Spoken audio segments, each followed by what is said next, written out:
की दिक्कत आई तो आपका पैसा मैं अपनी जेब से दूंगा, क्योंकि मेरी औकात करोड़ों रुपए देने की कभी हुई नहीं। मेरा फैमिली बैकग्राउंड से किसी भी भाई को ऐसा लगा हो कि मैं हजारों करोड़ों रुपए अपने घर से कैसे दे सकता हूं, बताओ? आप ही मुझे बताओ। जिन भी लोगों ने मेरे साथ मिलकर एक्सपीओ में जो इन्वेस्ट किया, वो अपनी सूझबूझ के साथ में किया। कुछ लोगों ने रशिया जाने की भी बात कही, मैंने कभी किसी को मना नहीं करा। ठीक है? मेरी बात किसी कंपनी के मालिक से नहीं होती थी।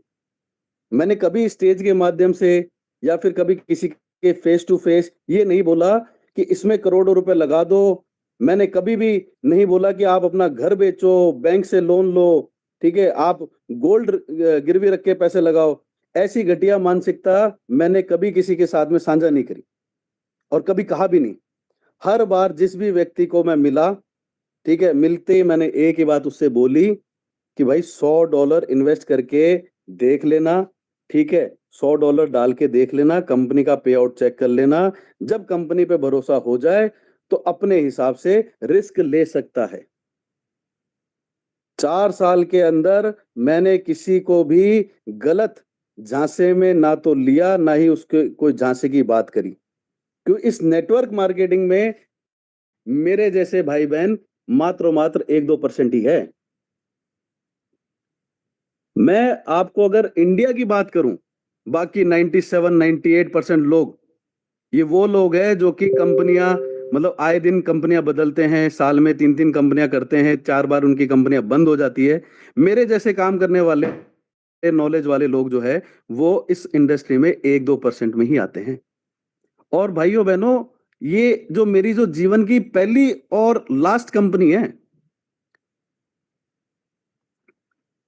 जिससे मैंने कम से कम भी 4 साल तक पे आउट लिया, कभी भी मंडे का ट्यूसडे नहीं हुआ। फिर फिर एक दिन पुलिस की कार्रवाई हुई, लीगल हुई या इलीगल, इसके बीच में फंसने की वजह से कंपनी का पे आउट बंद हो गया। डेट के साथ बताता हूं, 12 नवंबर 2025 को पहली एफआईआर हुई। 13 नवंबर को अतुल शर्मा भरतपुर से और कुछ हमारे जो साथी थे उनको गिरफ्तार करके कर लिया गया। उसके बाद भी कंपनी ने अपना पे आउट जारी रखा है। चेक कीजिएगा आप अपना अकाउंट। 17 नवंबर 2025 मंडे को, मतलब लमसम 50 करोड़ से ऊपर तक का पे आउट आप लोगों के पास में आया है, विड्रॉल हुआ है और आप लोगों ने उसके आनंद भी लिए। फिर 18 नवंबर को मॉर्निंग में अंकित अग्रवाल को पुलिस ने गिरफ्तार किया, जो कि पुलिस ने एक्सपीओ कंपनी का मेन डेवलपर बताया। उसके बाद में पुलिस ने वेबसाइट पे आउट नॉट डिपॉजिट डाल दिया, या फिर कंपनी ने अपनी सिक्योरिटी पर्पस को ध्यान में रखते हुए डाला या खुद ने डाला, ये इस बारे में मैं कुछ कह नहीं सकता, क्योंकि ये आगे हमें कोर्ट में पता चलेगा। मैं आपको ये बता सकता हूं कि कंपनी का ओनर रजत शर्मा नहीं है। मैं इतना बता सकता हूं। बाकी कंपनी किसकी है किसकी नहीं है, ये काम पुलिस का है, हमारे देश की कानून व्यवस्था का है, वो पता करेगी। अब मैं लोगों से ये पूछना चाहता हूं कि आप सभी ने मुझे पैसा देकर दिया था क्या? अगर आपका जवाब होगा कि हाँ रजत जी, हमने तो आपको देखकर पैसा लगाया था, सॉरी यार गलत बोल गया, रजत चोर जो आप लोग आजकल बोल रहे हो, है ना? लेकिन मैं आप सबको आज बिल्कुल क्लियर कर देना चाहता हूं कि आप लोगों ने मुझे देखकर पैसा नहीं लगाया था। आपने पैसा कंपनी के पे आउट को देखकर लगाया था, उस कंपनी के सिस्टम को देखकर लगाया था। मैं आपको क्लियर कर देना चाहता हूं कि आपने मेरे बाप को देखकर पैसा नहीं लगाया या मेरे बाप को पैसा नहीं देके गए थे। और ये मैं सिद्ध कर सकता हूं अभी 1 मिनट के अंदर। दूध का दूध, पानी का पानी करूंगा मैं अपने बाहर के दूर के जो ज्वाइन हुए दोस्त उनको, उनके लिए नहीं कह रहा, लेकिन आप ये देखो मेरे जो आसपास के लोग हैं, मैं उनसे पूछना चाहता हूं कि किसी भी एक ने मेरी माँ बाप से जाकर ये कहा, क्यों नहीं पूछा कि भाई आपके बेटे के साथ हम करोड़ों रुपए लगा रहे हैं, लगा सकते हैं क्या? पूछा क्या किसी ने? हैं? पैसे वापस देगा, दे पाएगा, नहीं दे पाएगा, पूछा किसी ने? किसी भी जानकारी, मतलब आप लोगों ने किसी ने भी नहीं पूछा। एक भी जानकार ने ये क्यों नहीं पूछा? क्या आपका ये फर्ज नहीं बनता था क्या कि जब सब लोग गांव के, हम सारे लोग जितने भी लोग हैं सारे एक छोटे से गांव से हैं, छोटे से जगह से बिलोंग करते हैं। आज भी हम गांव में अपने चाचा चाची या ताऊ ताऊ ताऊ या ताई जी, ठीक है, बड़े भाई, छोटे भाई, भाभी, अड़ोसी पड़ोसी, किसी से भी अगर हम पैसा उधार मांगने जाते हैं तो सबसे पहले वो हमारे मम्मी पापा से आके उस पैसे की गारंटी मांगता है। लेता है कि नहीं लेता? चाहे वो सगा चाचा ही क्यों ना हो, चाहे गांव का कोई भी व्यक्ति क्यों ना हो, वो पूछता है कि भाई पैसे देने से पहले पूछेगा नहीं क्या घर वालों से? पर अगर आपने पैसे दिए होते तो आप पूछते ना। मेरे घर पर जाकर मेरे माँ बाप से क्यों नहीं पूछा? इसका मतलब आप लोगों ने मुझे पैसा नहीं दिया। अगर आप लोगों ने ऐसा पूछा होता तो मेरे पापा साफ मना करते।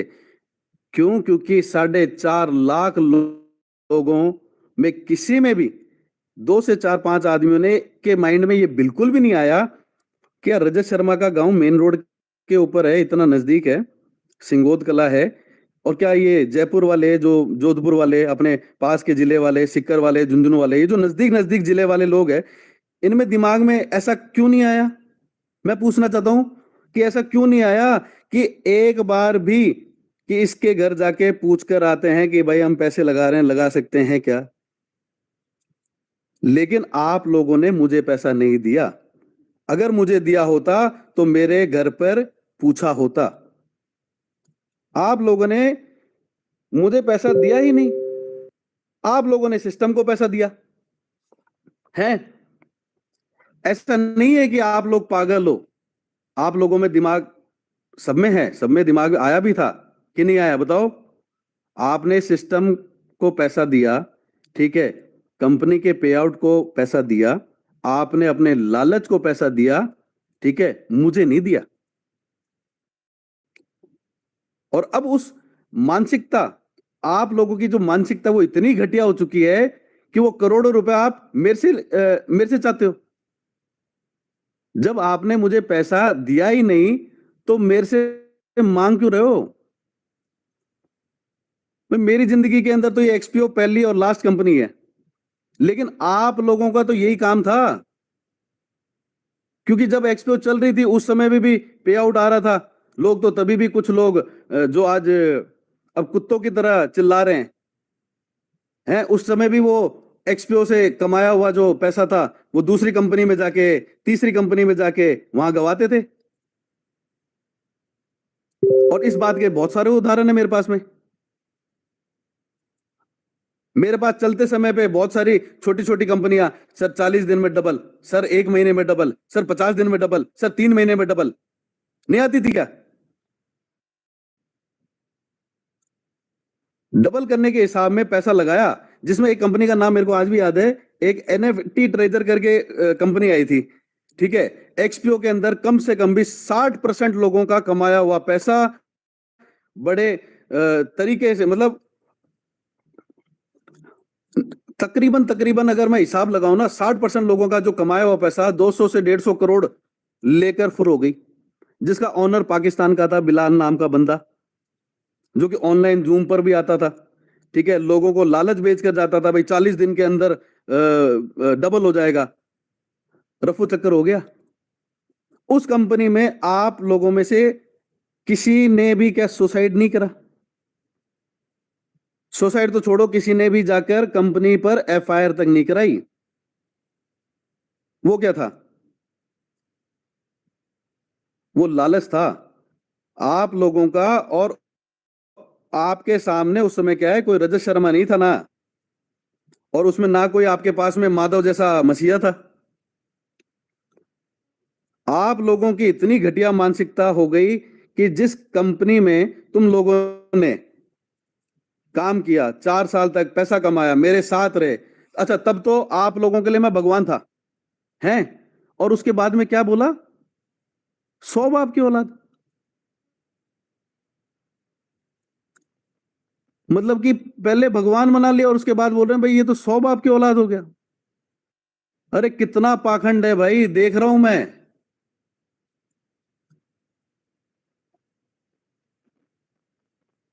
किसी के लिए मैं चोर हो गया, किसी के लिए धोखेबाज हो गया, है किसी के लिए भगोड़ा हो गया, और न जाने पता नहीं क्या क्या मेरे को बना दिया।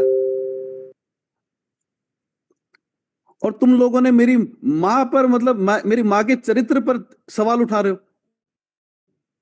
100 बाप की औलाद। अरे 1 मिनट अपने आप को मेरी जगह रख के देखो भाई, तब पता चलेगा कि तुम लोग चोर हो या मैं चोर हूं। और जब मेरे माँ बाप को पूछ के पैसा कंपनी में नहीं लगाया, तो उनके गांव जाकर बेइज्जती करने का हक किसने दिया तुम्हें? क्या एक्सपीओ बंद करने में मेरा कोई रोल था? पुलिस ने कंपनी पर कार्रवाई करी, तो पुलिस से जाके क्यों नहीं पूछा? ये फॉरेक्स ब्रोकर है जो चलते हैं इंडिया में, ठीक है, 1 साल के करोड़ों रुपए लेके चले जाते हैं। इंडिया गवर्नमेंट इनको बंद क्यों नहीं करवा रही? इनकी शिकायतें क्यों नहीं कर रहे? इन ब्रोकरों का यूआरएल आप बंद क्यों नहीं कर रहे? इन पे कार्रवाई क्यों नहीं हो रही? लेकिन तुम सबको करना ही यही है। आज एक्सपीओ, कल दूसरी कंपनी है, तो पहली कंपनी है भाई हमारी तो। 98% लोगों को मैं बता सकता हूं कि उनकी ये एक्सपीओ किसी की 20वीं कंपनी होगी, किसी की 15वीं कंपनी होगी, किसी की 10वीं होगी, किसी की 8वीं होगी। मात्र 1 से 2% लोग हैं जिनके साथ में मैं जुड़ा था कि वो पहली बार किसी कंपनी में लगे थे। बहुत कम लोग हैं मेरी तरह। और बाकी किसी ने क्या कंपनी, किसी और कंपनी में किसी ने अपना शरीर नहीं त्यागा? जैसे वो साला, वो भरतपुर वाला चोर है, वो बोल रहा है भाई शरीर त्याग दिया, इतने लोगों ने त्याग दिया। अबे साले ढोंगी, मैं उस भरतपुर वाले चोर को ये बताना चाहता हूं कि भाई तुम लोगों का मेरे से कोई भी किसी भी प्रकार का कोई पैसे का लेन देन नहीं है ना। तुम मेरे मांगते हो, तुम लोगों ने पैसा मुझे नहीं दिया, जो मैं आप लोगों को अभी क्लियर कर चुका हूं। तुम्हारा पैसा कंपनी के पास है, और हां कंपनी आपका पैसा देना चाहती है। सुनो, कंपनी आपका पैसा देना चाहती है, वो आपके पैसे से ट्रेड शुरू कर रही है, ठीक है, जो कि आपको आने वाले समय पे MT5 में भी दिखेगी। और ये कोई नया आइडिया नहीं है कंपनी का, जो लोग बोले कि यार ये तो माधव के कारण ऐसा हो गया, ये तो काम कंपनी में ठीक है, ऐसा पहले भी होता था। क्या कंपनियों के अंदर एक्सपीओ डॉट मार्केट में ये काम दिखता नहीं था, ट्रेडिंग वाला? हमने लोगों के साथ में सेमिनार करा, हमने अपने लोगों को एजुकेट करा। हमने कभी ये बोला क्या भाई बेच दो, सब लगा दो? हमने उनको बोला भाई पहले एजुकेशन ले लो, फॉरेक्स के ले लो।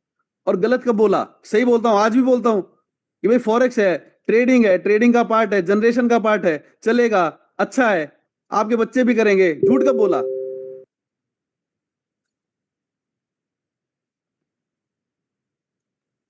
फिर भी वही बात। और कुछ ही हफ्ते में देखना, मतलब कि कुछ ही हफ्ते में सारी चीजें जैसी जैसी व्यवस्थित होगी, आपके अकाउंटों में प्रॉफिट आएगा, ट्रेडिंग चालू होगी, ठीक है ना, और विड्रॉल भी आ जाएगा। उसके साथ ही आने वाले 1-2 साल के अंदर सबका पैसा पूरा हो जाएगा। ये मेरा पूरा प्रयास है, और ये कंपनी भी यही चाहती है। और मैं सिर्फ यही बताने आया हूं आज। अब तुम लोग बोलोगे कि कंपनी हमारा पैसा वापस दे दे, ट्रेडिंग नहीं आती हमें, हमें नहीं करवानी ट्रेडिंग, हमें तो पैसा चाहिए हमारा। अरे भाई कंपनी के पास कोई 100% पैसा किसी का रहता है क्या? कौन सी कंपनी है? कंपनी आपके पैसे को रोटेट भी करती है, कंपनी आपके पैसे से ट्रेड भी करती है, और कंपनी आपके पैसे को जगह जगह पर निवेश भी करती है। ऐसे करने से ही तो बिजनेस होता है। और वो चाहे बैंक ले लो, चाहे आप इंश्योरेंस कंपनी ले लो, चाहे एलआईसी ले लो, चाहे अंबानी जी की कंपनी के शेयर ले लो, 100% पैसा अगर एक साथ निकाले तो कंपनी को तो बंद होना ही पड़ेगा ना। और ये पूरी दुनिया का है, पूरी दुनिया में रोटेशन चलता है, ठीक है ना। हमारी गवर्नमेंट भी रोटेशन से चलती है। भाइयों, ये आपके दिमाग से ये वहम निकाल दो। तो रोटेशन था, ट्रेडिंग थी, सब सही था, जो कंपनी का निर्णय था वो बिल्कुल सही था।